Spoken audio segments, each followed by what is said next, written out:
It is Wednesday, and y'all know what that means. We are here underwriting a triple net investment for you guys live. This is a triple net investment that we have found single tenant. I believe is it in Kentucky, Andy? It is. In Kentucky. This is a pretty exciting one because this is one that we're actually working with the tenant on as we speak to sign a new, basically a new lease. Right, so this would be a brand new 10-year deal. Unfortunately, our underwriting spreadsheet at the moment only goes out to 5 years, so we're going to adjust that and get that rolling. But I wanted to kind of go through that process with you all and show you guys, one, how to underwrite a single tenant net investment deal, but two, to take a look at this one and ask any questions as we go, because this project is actually currently available for sale as of the date of this recording, and could be yours if you want to buy it. Andy, I know we're going to have you share your screen. Yes, sir. Do you want to go ahead and pull that up? It is pulled up right now. Is it pulled up? Okay, there we go. Yes. Boom, look at Well, that.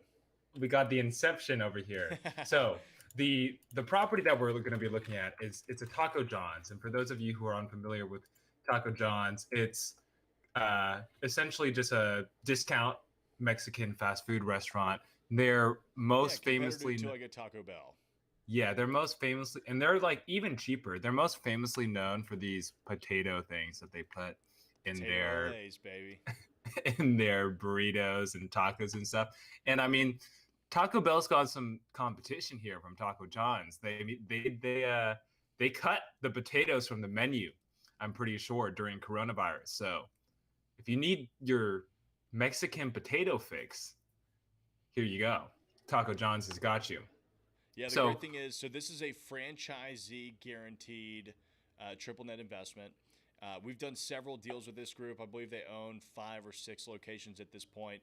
We helped them develop one site, and we helped them acquire land for another one. So pretty good franchisee, and this is a cool concept. A different franchisee actually expanded into Nashville and ended up closing all of those stores.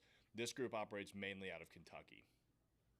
Yep, exactly, Tyler. And so when you're looking at underwriting a triple net deal, and this is what this is an absolute triple net deal, you typically want to, again, we showed you guys kind of last week that cheat sheet of getting a general idea of what things are trading for.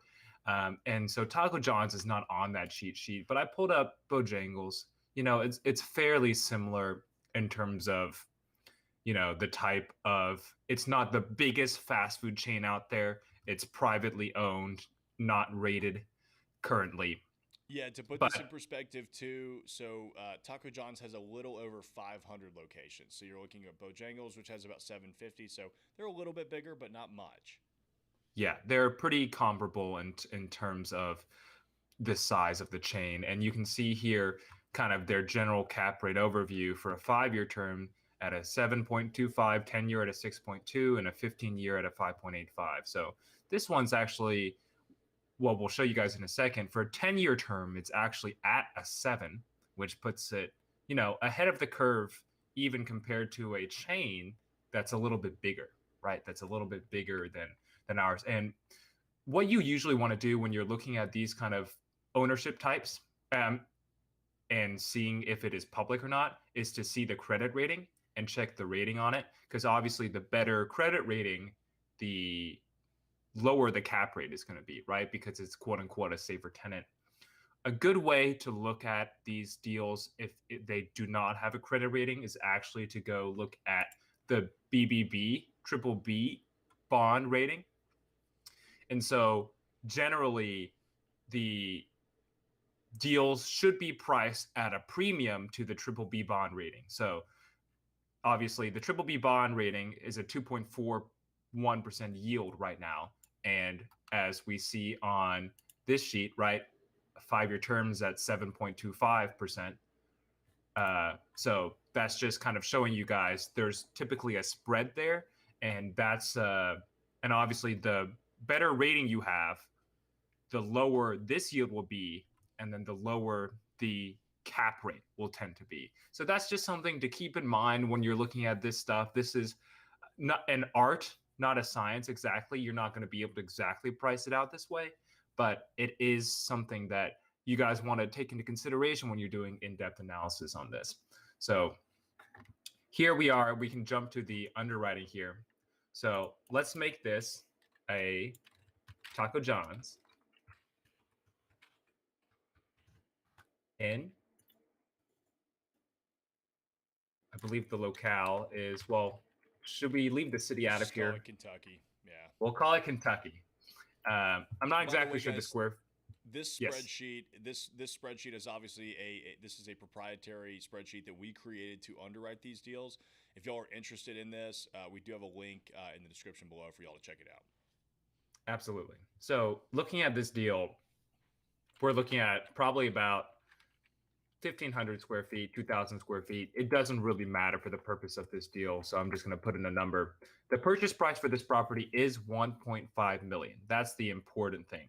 So we are going to go in and buy this property at 1.5 million. And the great thing about it, there is some rehab that needs to be done. The current tenant is at the end of their operating agreement. So the new potential tenant is going to go in, make a lot of capex changes. I think it's about $40,000 or $50,000 worth of work that they're going to go in and put up out of their pocket in order to get in on this deal. And you, as the buyer, are not going to have to touch a penny of it. It isn't, and as we said before, it's structured absolute triple net, which means that you are not paying insurance, you're not paying property tax, you're not paying maintenance, you're not even paying capex, you're paying nothing, which makes it easy to underwrite and very easy to understand, obviously. So here we'll keep this 3% closing costs. Again, this is a smaller deal. Usually the closing costs tend to be a higher percentage when the deal is smaller, right? So if we're on a bigger... Sorry, Andy. Kim jumped in the live chat. Just wanted to say hey to her. She said, "Yay, caught this live." Hi, Kim. You get to watch Andy in all his glory. I know. In my native habitat, looking at numbers, right? So hey, Anatole jumped in too. He was emailing me earlier this week. What's going on, man? Good to see you.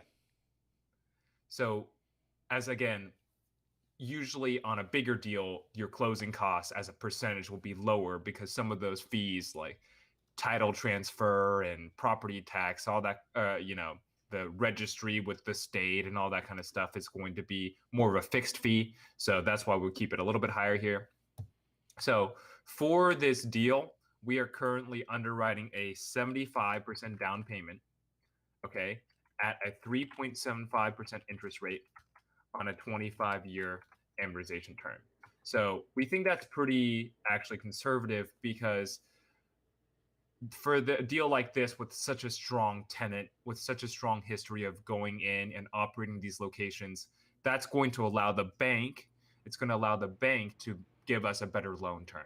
And that's something that you guys always have to consider. And that's why I was looking just now at BBB bond ratings, right? And you might think, this stuff is boring. It's like, why do I care what a tenant is rated?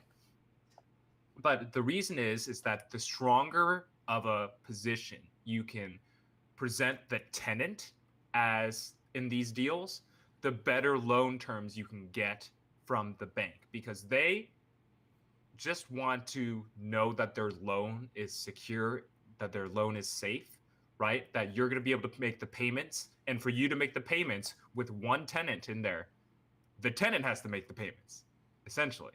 So they want to know as much as possible about the tenant. The more information that you can give them about how strong the tenant is for this type of deal, the better loan terms you'll get.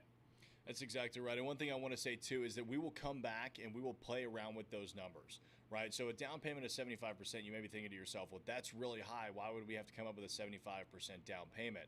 Well, sometimes, more often than not, we have clients that are doing a 1031 exchange.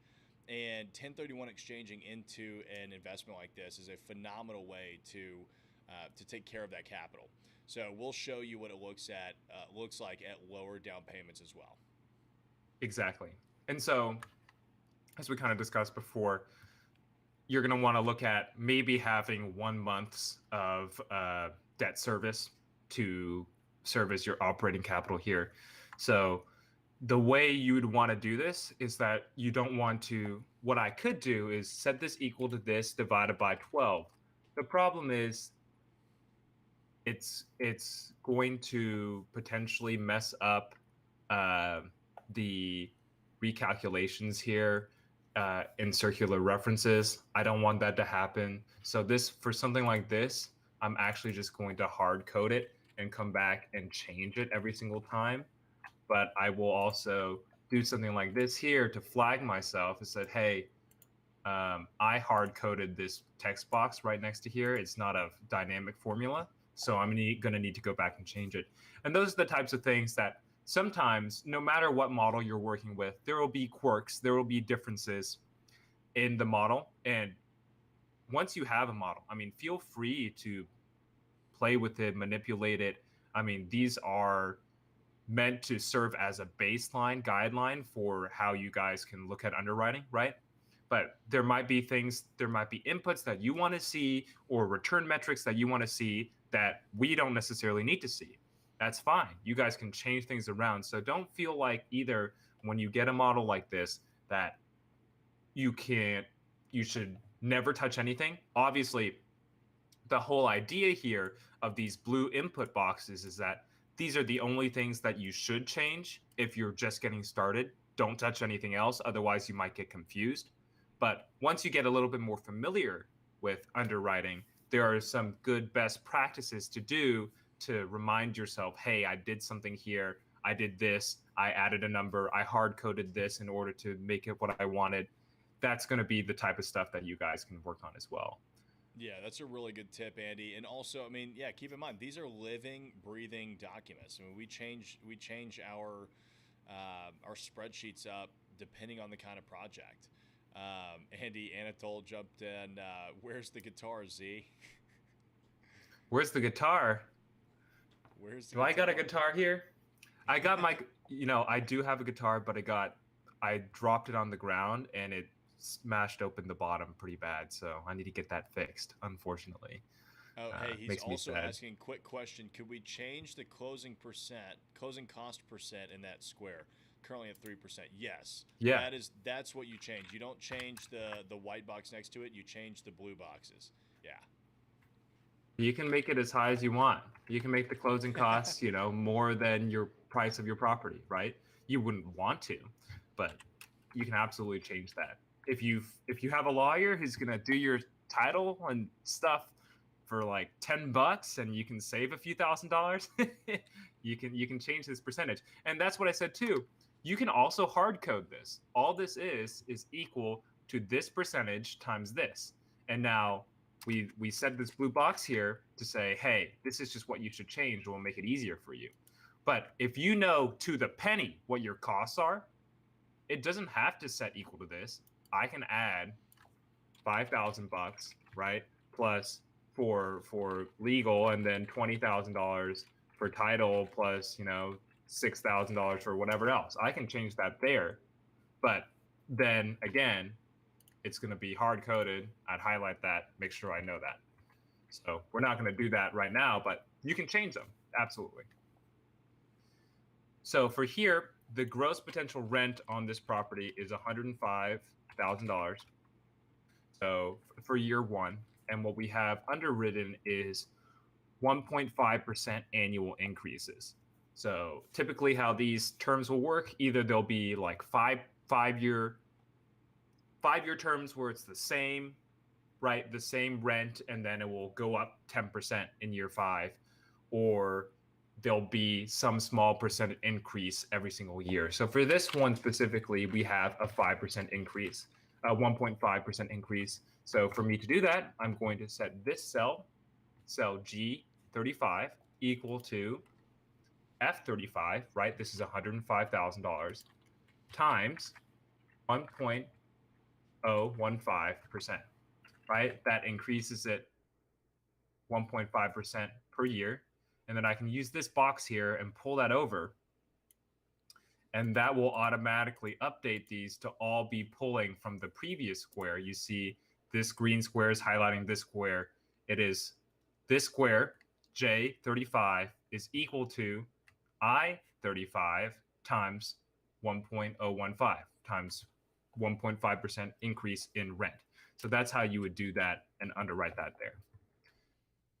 So that's what we have for our rent. We don't have any other income streams.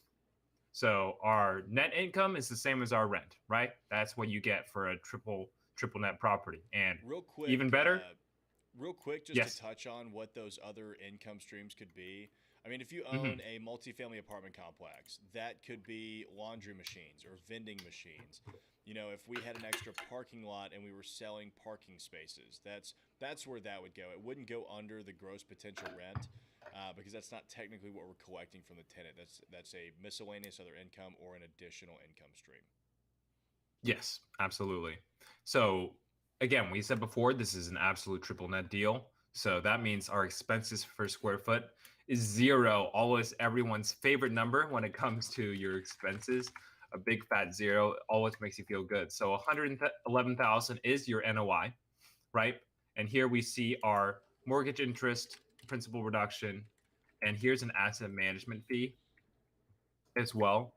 We currently have it set to 3%. So this deal, as it stands, is not a perfect representation of how we would be setting it up if we were to be the asset manager, because we're not going to be putting in things like splits and allocations and, you know, preferred returns in here. But we're just trying to give you guys a basic understanding of what this exact property would look like as underwritten without all that stuff. But if you were to come in and purchase this one as it stands with us, through us, we would be participating in that in some way in order to de-risk the investment for you guys. So that's the asset management fee, is to make sure that you guys asset is even more hands off. We are making sure everything goes well and that your money is protected. Yeah, that's right. That's one thing that we do for our clients. So either we'll just help them find the triple net investments, which is plenty for some people. They don't mind doing the work on their own, or they'll hire us to do the asset management, which means that we're preparing all the tax documents, we're overseeing the property, we're making sure the tenant's paying on time, and that, you know, insurance doesn't lapse or property taxes are getting paid. There's always a, you know, everybody likes to talk about how it's a passive investment. It's mailbox money. You never have to do anything. And unless you want to be a neglectful owner, there's always something to do, right? I mean, even if it technically is a triple net property, you still want to make sure they're mowing the grass, right? Because if they're not, and then, you know, the city gets upset and it becomes a jungle out front, and then the city moves to condemn it, then you're in trouble, right? And I mean, that's obviously an extreme example, but that stuff happens. So it's something to be aware of. Absolutely, Tyler. That's a very good explanation of why it's important. You know, you've got to make sure, even if the tenants are paying the bills, you know, it's pretty bad for your property if all of a sudden, you know, someone calls you and says, "Hey, that building that you own, the lights are turned off because they weren't on top of their utility bills, even though they're supposed to be in charge of it." Now you might think, why would they ever do that? They're going to lose money too, and their business is going to be at risk. You never know. You know, You never know. Yeah. people are people, is what I like to say, and we're not perfect. So anything can happen when there are people involved. Anyway, as you see here, you know, over time, the cash on cash return is increasing. It's going up, and the reason that is that, you know, you have your mortgage rate that's staying the same. Your mortgage payment is staying the same year over year, right? But for your ROI compared to that, you know, your net operating income is increasing, right? So you're getting a little bit of a spread there of your ROI, your cash on cash return increasing year over year. So that's something important to keep in mind as well. So the value here at exit rate. So we're buying this currently, if you see here, $105,000 and $1.5 million, right? So I can figure that out very quickly. I can set that $105,000 divided by this. My cap rate at purchase is 7%, right? And we remember telling you guys before, it's like we want to underwrite an increase in cap rate over time, because the longer it goes, the building is older, the lease might be closer to expiring. That will make it riskier, quote unquote. And so you want to increase that cap rate by the time you sell. So I'm going to add 10 basis points per year. So this is year 1, selling in year 5. So that's 10, 20, 30, 40. So I'm going to make this exit cap rate 7.4%. Okay. So that gives me this amount of value, what the property is worth, and it's going to end up being a certain amount of return, annualized total return, and profit, right? So IRR, when you're looking at this deal at a 75% down payment, is 5.43%. And if you guys recall, looking at the deal last week that was on the market, that was at like 3 or 4. So, and that's what a deal was actually priced at on the market. Not to say that it will necessarily sell at that price, but there's a reason that they put it out there, is that they think they probably can get something close to it.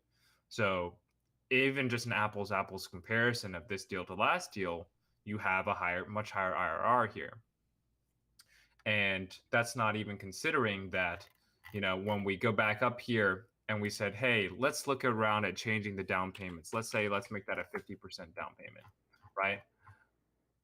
Actually, that IRR is going to go up because your cash on cash return is actually doing a lot better, right? Because you are actually putting in less cash up front.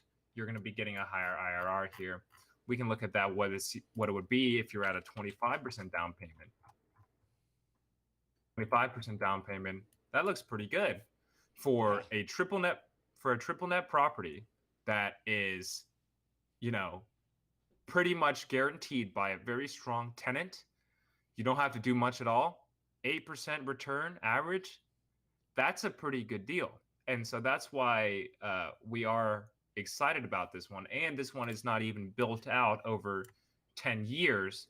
And as we said before, this return on investment is increasing pretty heavily year over year. Yeah, right? That's exactly what I was going to point out. I mean, the big thing is, the limitation of this spreadsheet is 5 years, right? Because that's typically the triple net investments that we look at are value add, and so we're working on getting a spreadsheet for you guys that's on a 10-year basis. Usually, value add's done over 5. So if you're able to get an 8% IRR in 5 years on a single tenant net investment, it's pretty outstanding, because the reason people buy those assets is to hold them for a longer term, cash flow them, let the tenant pay down the debt so that they build up even more equity.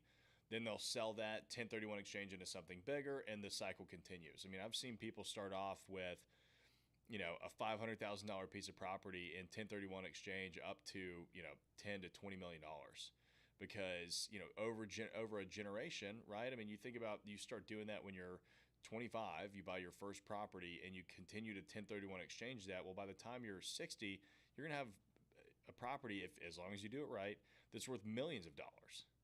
So your heirs will thank you. Yes, your heirs will thank you. You'll cash flow a ton in the meantime. Andy, show what it would be like at 50%. Let's assume that this is a 1031 exchange and rates were closer to 3.25%.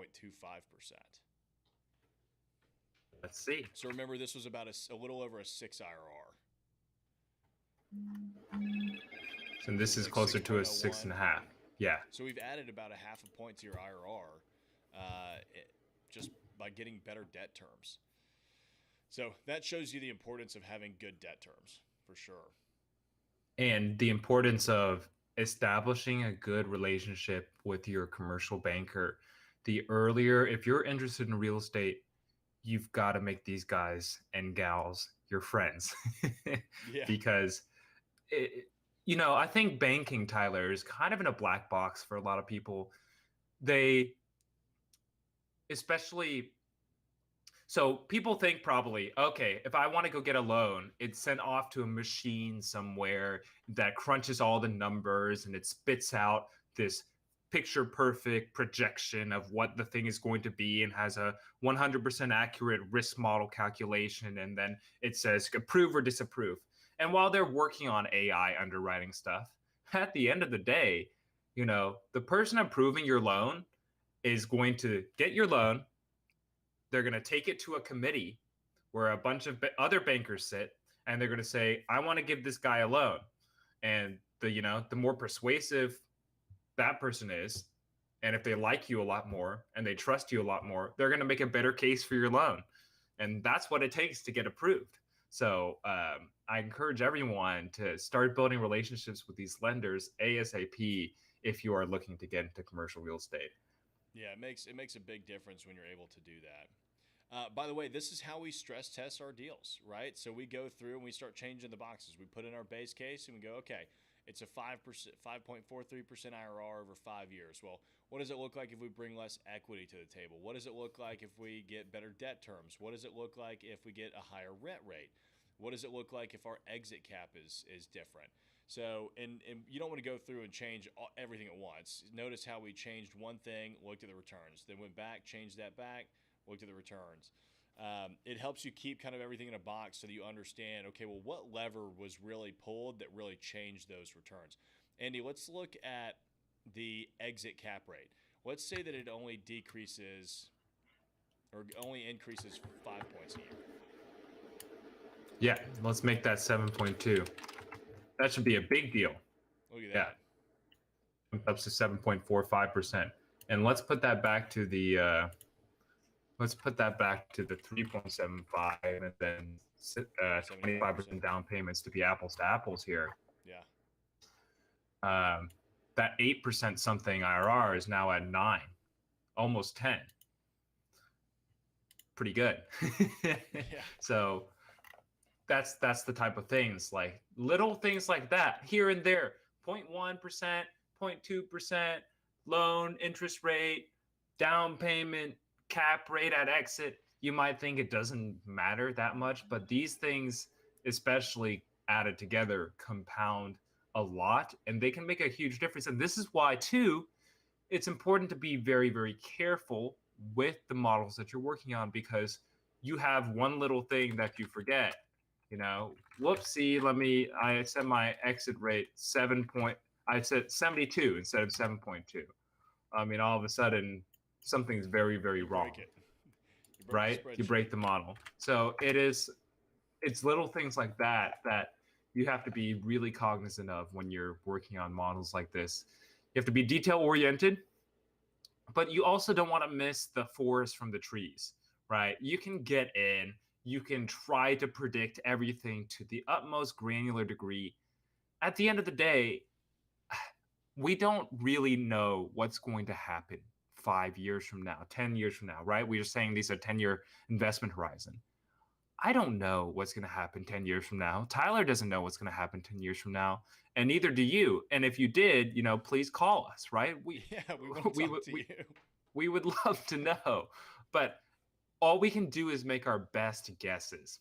And when we try to do that, we take into historical assumptions and our best experience and kind of what we think about the deal, strength of the tenant, strength of the economy, strength of the local jurisdiction that we're investing in.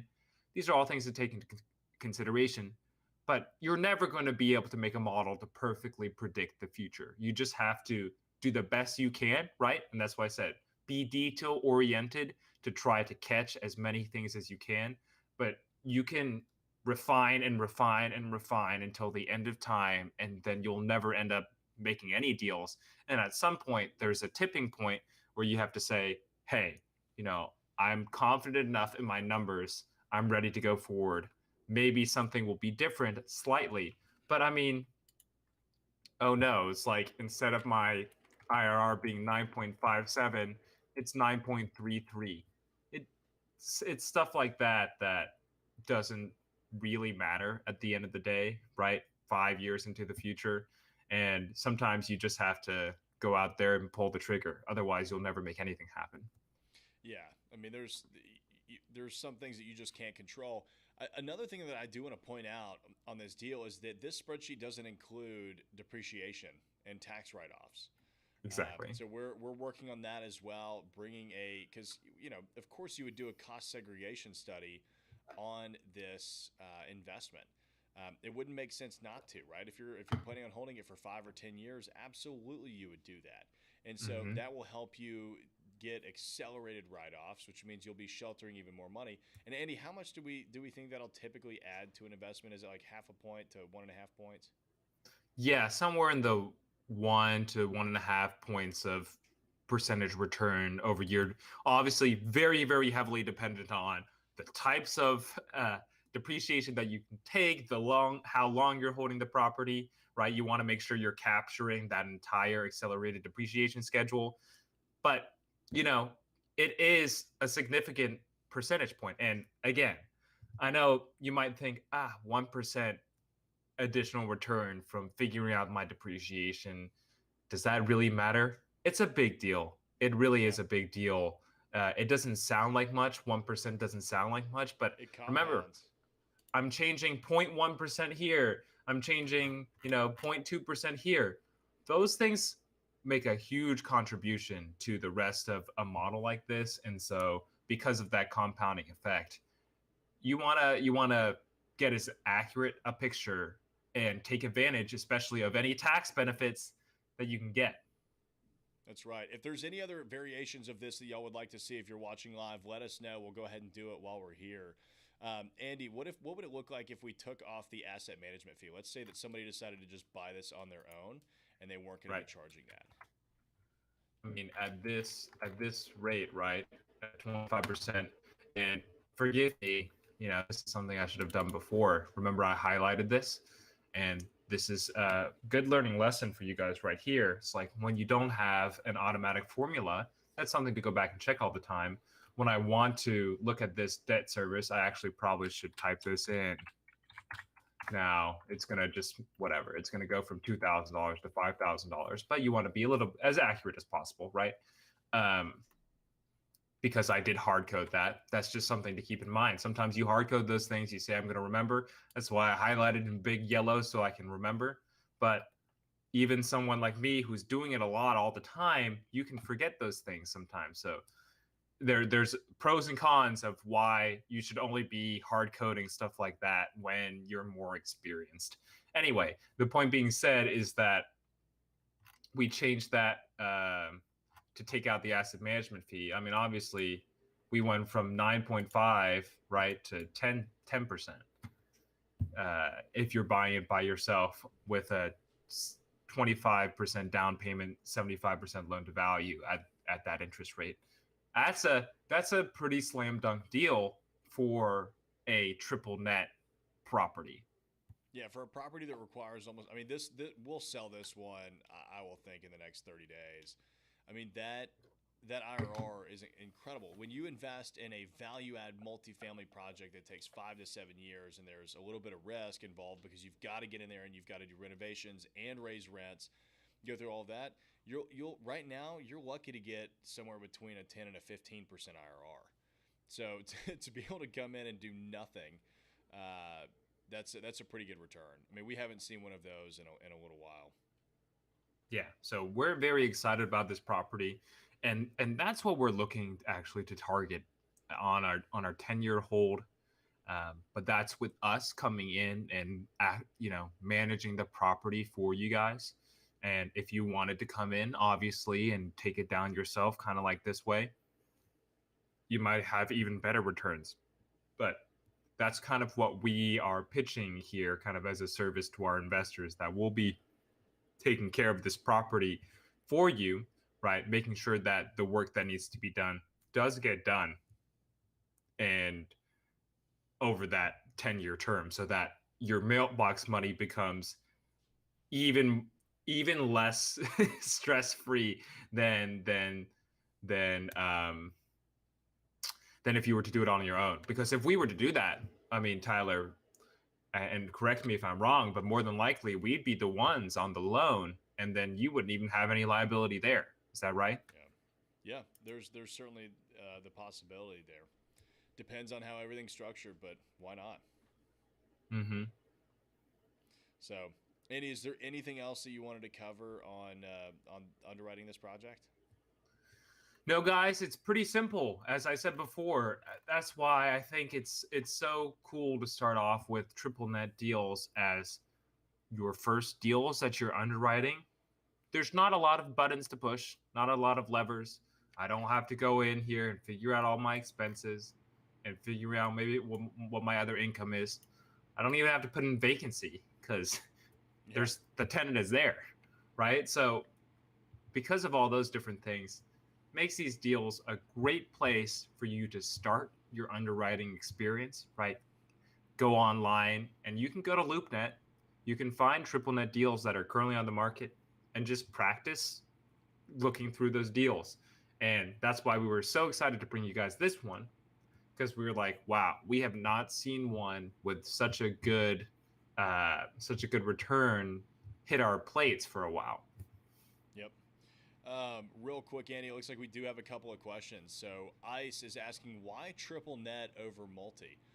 I'll answer that, and then Andy, I want you to answer that too. So I would say why triple net over multi. Well, one, triple net is a much lower price point than your typical multifamily investment, right? I mean, multifamily, you really have to get economies of scale to make it a really profitable venture, which means you're looking at 100 to 150 plus units.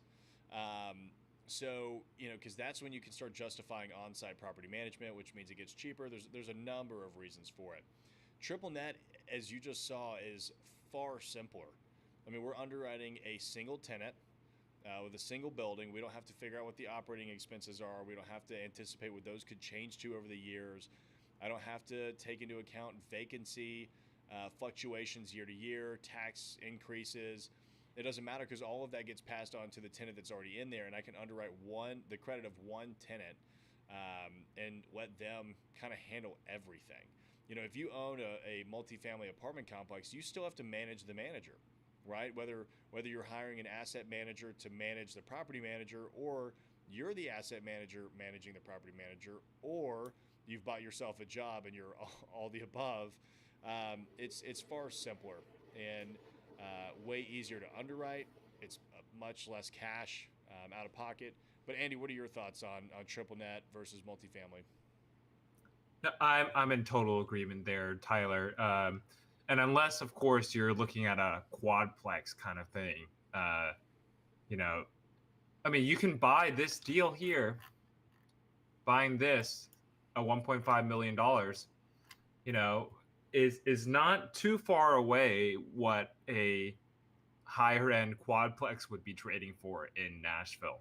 Now, I've seen some on the market that are over $1 million.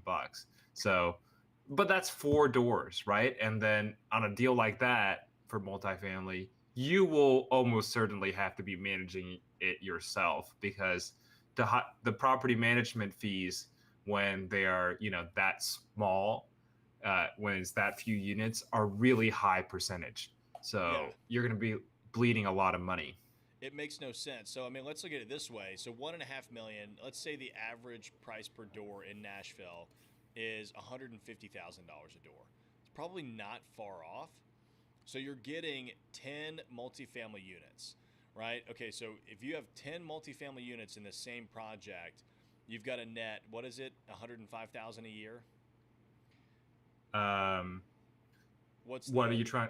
The revenue you've got in this deal, is it $105,000 a year? You want 1% rule, and that's per month. No. I'm talking about this deal that we've got right here. Can you scroll right? Oh yeah, to net 100 to net 105. So $105,000 a year on 10 tenants. You've got to make $10,000 a tenant a year, which comes out to what is that, $800 a month, give or take. You've got a net $800 a month a tenant, which is really really tough to do. So I don't see the numbers there working for a even a 10-unit multifamily complex. So that's kind of my thoughts on it. Yeah, absolutely. And 150 doors is about right, Tyler. That's right under. Well, I bought them pretty cheap. I think I got a good deal, but I see a lot of them trading for about 150 a door for those smaller multifamily properties. So that's pretty accurate. Yeah.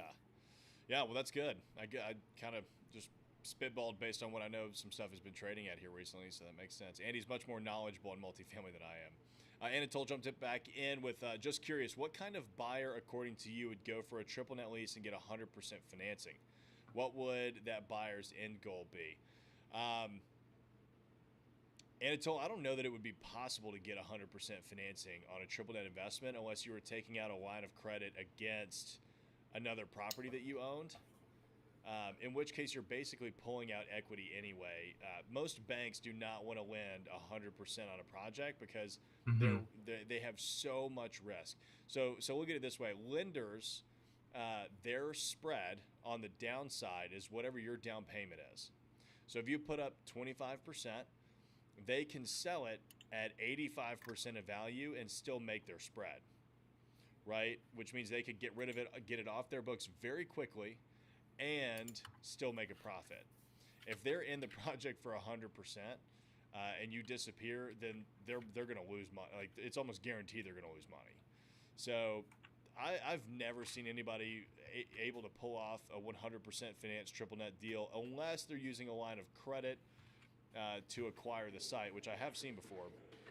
It's actually pretty common, but that's a line of credit against equity that they have in another property. So, Andy, what are your thoughts? Yeah, exactly what you're saying, Tyler. And I'm just trying to write out some numbers here, right? If they're and this should be zero. I'm sorry. If you bring no money to the table and the property's worth 100 grand, if you disappear, as Tyler said, and that property's value goes down by $1, they lose money. But if you disappear when you bring 25% of the equity to the table, and that property's value falls 25% to $75,000, they can still break even. So think of it that way. That's why that after the Great Recession, they've made, more down payment requirements a lot higher so that never happens to them again. Banks hate risk. And that's what I was talking about before. The stronger case you can make for yourself or for your tenant in a triple net deal, the better interest rate you can get because the bank's going to think you're less risky. It's all about telling them a story of risk. The less risky you are, the better terms you can get, the better interest rate you can get. You can get a better financing requirement, right? There are deals where they lend 80 to 85% to 90% even on triple net deals. And those are typically called zero cash flow deals, where actually because your debt service is so high, you're actually zero cash flowing, but you make essentially all of your money through tax benefits. They do those for high quality tenants like Walgreens and CVS. The odds that a Walgreens or CVS is going to go away is pretty low. And if Walgreens collapses, I mean, our entire economy is collapsing. So it won't matter anyway, whatever. So they're willing to fund 85% loan to value on a property like that because they think the odds of them defaulting are so astronomically low that they think it's very low risk. So kind of exactly as Tyler said, I don't think 100% financing is going to happen unless, as you said, you have a line of credit personally to purchase it. And how we bought our first flip was actually through that process, right? My dad had some home equity line of credit, and we were able to buy it essentially 100% financed. So he paid for the purchase price of the property, and I paid for all the rehab out of my pocket. So unfortunately, that was not financed. That was directly my pocket. But anyway, the point being said, you could probably only do it with a line of credit. Yeah, there we go. All right, Andy, that looks like to be the last of our questions. Appreciate you guys coming on. Hopefully that helps you understand how to underwrite a single tenant net investment a little bit better. Again, those spreadsheets that you saw us using are in the description below. If you'd like to go check those out so that you can start using them to underwrite your deals.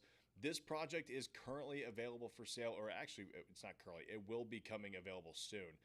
So if you're interested in purchasing this asset, feel free to reach out. My contact is in the description below as well. And continue to join us every Wednesday, 5:30 p.m. Central Standard Time. We will be going live underwriting a different investment opportunity. We're starting off with these triple net deals, but we may move into maybe some office buildings, some multi-tenant shopping centers. We'll take a look at that and we'll bring it to you. Usually these projects take hours to underwrite, so that's why it's easy to start off with a single tenant net deal. It's a little bit easier on our end to do this live. But that's it for this week, guys. We will see y'all next week.